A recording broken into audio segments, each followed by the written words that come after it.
ಕೂತ್ಕೊಳ್ರಿ ಲಕ್ಷ್ಮಕ್ಕ ಶಾಲಿನಿ ಅಕ್ಕ. ಅಯ್ಯೋ ಪದ್ಮ, ನಾವು ಕೂರೋದಿರಲಿ. ಅಲ್ಲ ಚಂದ್ರಣ್ಣ, ನಿಮಗೆ ಎಂತ ಆಗಿದ್ರಿ? ಅಲ್ಲಿ ಹೇಮಂತು ಒಬ್ಬರೇ ಆದ್ದಾರೆ, ನೀವೆಲ್ಲ ಇಲ್ಲಿ ಗಂಡ ಹೆಂಡತಿ ಮಗಳು ಎಲ್ಲ ಇಲ್ಲಿ ಮನೆ ಒಳಗಡೆ ಕೋಣೆ ಒಳಗಡೆ ಹೋಗಿ ಕೂತ್ಕೊಂಡು ಆ ಮನ್ಸನಲ್ಲಿ ಹೊರಗಡೆ ಕೂರ್ಸಿರಲ್ಲ, ಒಂಚೂರು ಹೋಗಬಾರ್ದೇನ? ಶಾಲಿನಿ ಅಕ್ಕ, ನಾನಲ್ಲೇ ಮಾತಾಡ್ತಾ ಇದ್ದೆ ಮರ್ರ. ಇವೇನೋ ತಾಯಿ ಮಗಳು ಕೊಚ್ಕೊಳಕ್ ಶುರು ಮಾಡಿದ್ರು. ಈ ಪದ್ಮನ್ ಬಾಯಿ ಗೊತ್ತಲ್ಲ, ಸರಿ ಇಲ್ಲ, ಕಿರ್ಚಕ್ ಶುರು ಮಾಡ್ತು. ಹಂಗಾಗಿ ಒಂಚೂರು ಒಳಗಡೆ ಬಂದೆ. ನೀವು ಹೇಳೋದು ಸಮ ಮರ್ರ. ಹೋಗ್ತೀನಿ, ಅಲ್ಲಿ ಹೋಗ್ತೀನಿ ಅಕ್ಕ, ನೀವು ಇಲ್ಲಿ ಕೂತ್ಕೊ ಮಾತಾಡ್ತೀರಿ. ಹ್ಞೂ, ನೀವು ಹೋಗಿ ಪಕ್ಕನ ಹೋಗಿ, ಮತ್ತೆ ಪಾಪ ಒಬ್ಬರೇ ಕೂತಾರೆ. ಶಾಲಿನಿ ಅಕ್ಕ, ಲಕ್ಷ್ಮಕ್ಕ ಕೂತ್ಕೊಳ್ರಿ. ಬನ್ರಿ ಲಕ್ಷ್ಮಕ್ಕ ಕೂತ್ಕೊಳ್ರಿ. ಹಾಂ ಶಾಲಿನಿ ಅಕ್ಕ. ಶಾಲಿನಿ ಅತ್ತೆ, ಲಕ್ಷ್ಮತ್ತೆ, ಹುಷಾರದಿರಾ? ಖುಷಿ ಆಯ್ತು ನಿಮ್ಮನ್ನ ನೋಡಿ. ನಾವು ಆರಾಮದೀವಪ್ಪ.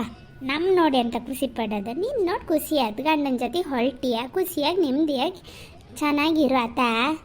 ಹೌದೇ ಅಶ್ವಿನಿ, ಖುಷಿ ಆಯ್ತು ಕಣೆ. ಇನ್ನಾರು ಖುಷಿಯಾಗಿರು. ಭವ್ಯಕ್ಕೆ ನನ್ನ ಮೇಲೆ ಸಿಟ್ಟೆ ಕಮ್ಮಿ ಆಗಲೇ ಏನೋ ಇನ್ನು.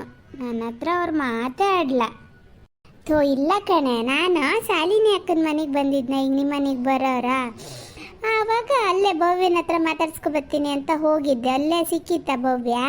ಹೇಳ್ದೆ ಹಿಂಗೆ ಅಶ್ವಿನಿ ಹೊಲ್ಟದಂತೆ, ಮಾತಾಡ್ಸ್ಕೊಬರಕ್ಕೆ ಹೋಗ್ತಾ ಇದ್ದೀವಿ ಅಂತ. ಅವಾಗ ಅಂತು, ಅಯ್ಯೋ ಹೌದಾ, ಖುಷಿ ಆಯ್ತು, ನಂಗೆ ವಿಷಯನೇ ಗೊತ್ತಿರಲ್ಲ, ಚೆನ್ನಾಗಿರಲಿ, ಹೋಗಿ ಬರ್ಬೇಕು ನಾನು. ಅದು ಯಾವಾಗ ಹೋಗ್ತದೆ ಅಂತ ನಾನು ಸೋಮವಾರ ಹೋಗ್ತೀನಿ ಅಂತಿತ್ತು ಕಣೆ ಅಂದೆ. ಅಯ್ಯೋ ಹೌದಾ, ಹಂಗಾರೆ ನಾನು ಹೋಗಿ ಮಾತಾಡ್ಸ್ಕೊಬರ್ಬೇಕು, ಹೋಗೋಕ್ಕಾಗಲ್ಲ ಅಂದರೆ ಫೋನಾರು ಮಾಡ್ತೀನಿ ಅಂತಿತ್ತು. ಅದು ಹಾಗೆಲ್ಲ ಮನ್ಸಲ್ಲಿ ಇಟ್ಕೊಳಲ್ಲ ಕಣೆ. ಹೂನೆ, ಏನು ಸಣ್ಣ ಕಾಲೇಜಿಗೆ ಹೋಗೋ ಹುಡುಗರನ್ನೇ ಮಾತು ಬಿಟ್ಕೊಂಡು ಹಾಗೆ ಸಾಧಿಸ್ಕೊಂಡಿರೋಕ್ಕೆ ಏನೋ ಒಂದು ಮಾತು ಬರ್ತದೆ ಹೋಗ್ತದೆ. ಬಲ್ಲಾದವ್ರು ಎಲ್ಲ ಸುಧಾರಿಸ್ಕೊ ಹೋಗ್ತಾರೆ. ಅದು ಭವ್ಯ ಅಂಥದ್ದಲ್ಲೇ ಅಲ್ಲ, ಮಾತಾಡಿಸ್ತದೆ, ನೋಡ್ತೀರ. ಅದು ಮಾತಾಡಲಿ ಬಿಡಲಿ, ನೀನೊಂದು ಅದಕ್ಕೆ ಫೋನ್ ಇಲ್ದಿದ್ರೆ ಅದೆಂಥದ್ದು ಕೊಲ್ ಬಿದ್ದಿದ್ದು ಮೆಸೇಜ್ ಅಂತ ಎಂಥದ್ದು ಮಾಡ್ಕೋತೀರಲ್ಲ, ಅದ್ರಲ್ಲಿ ಹೇಳು, ನಾ ಹಿಂಗೆ ಹೊಲ್ಟೀನಿ ಭವ್ಯಕ್ಕ ಅಂತ ಹೇಳೋದ್ರಲ್ಲಿ ಅಂತ ನೀನು ಕೋಡ ಹಾಳತ್ತದ. ಎಷ್ಟೇ ಆದರೂ ನೀ ಚಿಕ್ಕೋಳಲ್ಲನೆ, ತಗ್ಗಿ ಬಗ್ಗೆ ನಡಿಬೇಕು. ಹ್ಞೂ ಶಾಲಿನಿ ಅಕ್ಕ, ನಾನು ಅದೇ ಜ್ಞಾನ ಮಾಡ್ತಿದ್ದೆ ಹೇಳೋಣ ಅಂತ. ನೋಡಿದ್ರೆ ನಮ್ಮನೇಲಿ ಅಮ್ಮ ಈಗ ಹೋಗೋದು ಬೇಡ ಅಂತ ಕೂತದೆ. ಅಯ್ಯೋ ಹೌದೇನೆ ಪದ್ಮ, ಎಂತಕ್ಕೆ, ಎಂತ ಆಗಿದೆ ನಿಂಗೆ? ಲಕ್ಷ್ಮಕ್ಕ ಶಾಲಿನಿ ಅಕ್ಕ, ಎಂತ ಆಗ್ಯದಂದ್ರೆ ಧನುರ್ಮಾಸ ಅಲ್ಲನ್ರಿ, ಧನುರ್ಮಾಸದಲ್ಲಿ ಹೆಂಗೆ ಕಳಿಸೋದು ಅಂತ ನಾ ಹೇಳದ್ ಕಣ್ರಿ. ಅದಕ್ಕೆ ಜಗಳ ಆಗಿದ್ದು. ಧನುರ್ಮಾಸ ಆದರೆ ಎಂತ ಆತ್ಮರೈತಿ, ಎಂತ ಏನು ಹೊಸಮದ್ ಮಕ್ಕಳೇ, ಎಂತ ಆಗಲ್ಲ, ಸುಮ್ಮನೆ ಇರು, ಹೋಗ್ಬರ್ಲಿ. ಹೊಲ್ಟಾರೆ ಈಗ ಅವರು ಬಂದರೆ ಹೋಗ್ಬರ್ಲಿ, ಮತ್ತೆ ಬೇಡ ಅನ್ನೋದು ಎಲ್ಲ ಸರಿ ಹೋಗಲ್ಲ. ಹ್ಞೂ ಶಾಲಿನಿ ಅತ್ತೆ, ನಾನು ಅದೇ ಹೇಳೋದು. ಮೊದಲೇ ಆಗಿದ್ರೆ ನಾನು ಅವ್ರಿಗೆ ಬರೋದೇ ಬೇಡ ಅಂತಿದ್ದೆ. ಅವ್ರು ನೋಡಿದ್ರೆ ಪಾಪ ಅಲ್ಲಿ ಮನೆ ಎಲ್ಲ ಮಾಡಿಟ್ಟು ರೆಂಟೆಲ್ಲ ಕೊಟ್ಟು ಬಂದಾರತ.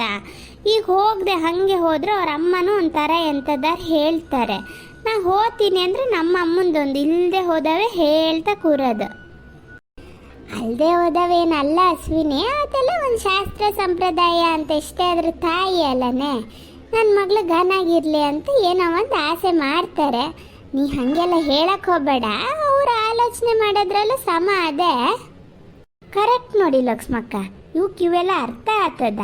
ಅವೆಲ್ಲ ಅರ್ಥ ಆಗಲ್ಲ. ಅಪ್ಪ ಮಗಳದ್ದು ಅವೇ ಮಾಡ್ದಂಗೆ ಮಾಡ್ತವೆ. ಅಲ್ಲ ಎಂಥದಾರಾಗಲಿ, ಎಂತ ಮಾಡಿದ್ರಿ, ಕಳಿಸೋದ ಬೇಡ. ಈಗ ನೋಡಿ, ಹೊಸ ಬೇರೆ ಮನೆ ಬೇರೆ ಮಾಡ್ಕೊಂಡಾರೆ. ಈಗ ಹೊಸದಾಗೆ ಹೋಗೋದ ಇದು, ಅವ್ರ ಮನೆಗೆ ಹೋಗ್ಯದೆ. ಈಗ ಇಲ್ಲಿಗೆ ಹೋಗೋದು ಹೊಸದಾಗೇನಾ? ಓ ಹೌದಲ್ಲನೇ, ಹೊಸ ಮನೆಗೆ ಹೋಗೋದು. ಇನ್ನೇನು ಹಂಗಿಂಗೆ ಅಂತ ಒಂದು 15 ದಿನ ಕಳೀತದೆ. ಸಂಕ್ರಾಂತಿ ಕಳೆದ್ಮೇಲೆ ಒಳ್ಳೆಯ ದಿನ ಯಾವ್ದಾರು ನೋಡಿ ಹೋಗಿದ್ರೆ ಆತಿತ್ತೇನೋ. ನಂಗೆ ಹೊಸ ಮನೆ ಅಂತ ಜ್ಞಾನನೇ ಆಗಲ್ಲ ಅಲ್ಲೇನ್ರಿ ಲಕ್ಷ್ಮಕ್ಕ? ಹೌದು, ಹೊಸ ಮನೆಗೆ ಹೋಗೋದ ಎಲ್ಲ ಒಂದ್ಸಲ. ಮೊದಲೇ ಹೀಗೆಲ್ಲ ಆಗಿದ್ದು, ಇನ್ನಾರು ಒಂಚೂರು ಗಾನಾಗೆಲ್ಲ ಜೀವನ ನಡ್ಕೊ ಹೋಗಲಿ. ಎಂತ ಅರ್ಥನೇ ಆತಿಲ್ಲ. ಅಲ್ಲ ಶಾಲಿನಿ ಅತ್ತೆ, ಲಕ್ಷ್ಮತ್ತೆ, ನೀವಿಬ್ರು ಹಾಗೆ ಹೇಳ್ತೀರಲ್ಲ. ನಮ್ಮ ಅಮ್ಮಗೆ ಒಳ್ಳೆ ಈ ಖುಷಿ ಆಯ್ತು, ಅವ್ರು ಹೇಳ್ದಂಗೆ ಆತ ಅದೇ ಅಂತ. ಈಗ ಹೇಮಂತ್ ಒಬ್ಬರೇ ವಾಪಸ್ ಹೋಗ್ಬೇಕಲ್ಲ. ಒಬ್ಬರೇ ವಾಪಸ್ ಹೋಗೋಕ್ಕೇನು ಭಯನೇ? ಹೆಂಡತಿ ಮನೆಗೆ ಮಾತಾಡ್ಸ್ಕೋಗಕ್ಕೆ ಬಂದಾರ, ಅದರಲ್ಲಿ ಏನದೆ?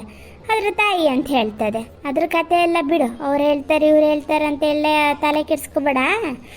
ಹೇಳಿ ನಿನ್ನ ಗಂಡ ಹಿಂಗಿಂಗ ಅಂತ ಅನ್ನೋ, ಅವರು ಕೇಳ್ತಾರಪ್ಪ, ಅದರಲ್ಲಿ ಏನು ತಪ್ಪಿಲ್ಲ. ಹೇಳಿ ಹಿಂಗಿಂಗ ಅಂತ ಹಿಂಗೆ ಸಂಕ್ರಾಂತಿ ಬೆಳಿಗ್ಗೆ ಬರ್ತೀನಿ ಅಂತ ಹೇಳು. ಇಲ್ಲೇ ಪದ್ಮ ಇಲ್ಲೇ ನಮ್ಮ ಈಶ್ವರ ದೇವಸ್ಥಾನ ಭಟ್ರು ಒಳ್ಳೆ ಹೇಳ್ತಾರೆ ಕಣೆ, ನೋಡಿ ಜಾತಕ ನೋಡಿ ಹೇಳು.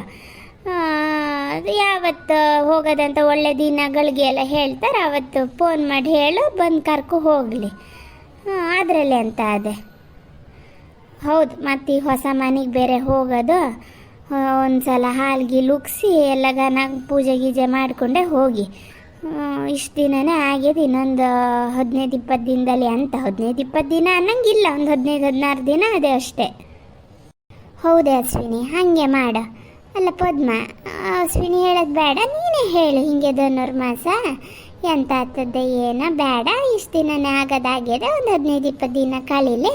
ನಾನೊಂದು ಮುಹೂರ್ತ ನೋಡ್ಕೊಬಂದು ನಾನು ಹೇಳ್ತೀನಿ, ನೀವು ಬಂದು ಕರ್ಕೊ ಹೋಗಿ ಅಂತ ಹೇಳು. ಇಲ್ಲ ನೀನು ಹೋಗಿ, ನೀನು ಚಂದ್ರನ ಎಲ್ಲ ಒಟ್ಟಿಗೆ ಹೋಗಿ ಬಿಟ್ಟು ಮನೆಗಿನ್ನ ಜೋಡಿಸ್ಕೊಟ್ಟು ಬನ್ನಿ, ಆಗಲ್ಲನ? ಅದು ಆಮೇಲೆ ನೋಡ್ಕೊಂಡಣ ಲಕ್ಷ್ಮಕ್ಕ, ಮನೆ ಜೋಡ್ಸೋದ ಎಂಥ ಕತೆ ಏನು ಅಂತ. ದೇವ್ರು ಬಂದಂಗೆ ಬಂದ್ರಿ ನೋಡಿ, ಒಳ್ಳೇದಾಯ್ತು. ನಾ ಹೇಳಿದರೆ ಮತ್ತೇನಿಲ್ಲ, ಅಪ್ಪ ಮಗಳು ನನ್ನಷ್ಟದ್ದಕ್ಕೆ ಒಂದ್ಸಲ ಯಾಜ ಹಾಸಾಗಿತ್ತು. ಸರಿ ಹಂಗಾರೆ ಹೇಳ್ತೀನಿ, ಇವ್ರ ಹತ್ರ ನೋಡೋಣ ಹೇಳ್ತೀನಿ. ಅಯ್ಯೋ ಇವೆರಡು ಹೆಂಗಸ್ರು ಯಾಕಾರು ಬಂದ್ವೋ. ಛೇ, ನಮ್ಮಪ್ಪ ಏನಾರು ಮಾಡಿ ಕಳಿಸ್ತಿದ್ರು ನಮ್ಮಮ್ಮನ ಬಾಯಿ ಮುಚ್ಚಿಸ್ಬೋದಿತ್ತು. ಈಗ ನಮ್ಮಪ್ಪನೂ ಕುಣಿತಾರೆ ನಚ್ಚ. ಎಂಥದ್ದು ಅಶ್ವಿನಿ, ಎಂಥದಾರು ಹೇಳ್ದೇನೆ? ಕೇಳಲ್ಲ ಮರತಿ, ಒಂಚೂರು ಜೋರ ಹೇಳು. ವಯಸ್ಸಾತ ಬಂತು, ಕಿವಿನೂ ದೂರ ಆತ ಅದೇ. ಇಲ್ಲಪ್ಪ ಎಂತ ಹೇಳಲ್ಲ, ಎಂತ ಅನ್ಕೋತಾರೆ ಏನೋ ಅಂತ ನಾ ಜ್ಞಾನ ಮಾಡ್ತಿದ್ದೆ ಅಷ್ಟೆ. ಅನ್ಕೊಳೋದು ಇಲ್ಲ, ಬಾರ್ಸೋದು ಇಲ್ಲ. ಹೇಳೆ ಪದ್ಮ ಹೇಳೆ, ನೀ ಚಂದ್ರನಿಗೆ ಹೇಳಿ, ಇಬ್ರು ಮಾತಾಡಿ, ಅದರಲ್ಲಿ ಎಂತ ಅದೇ.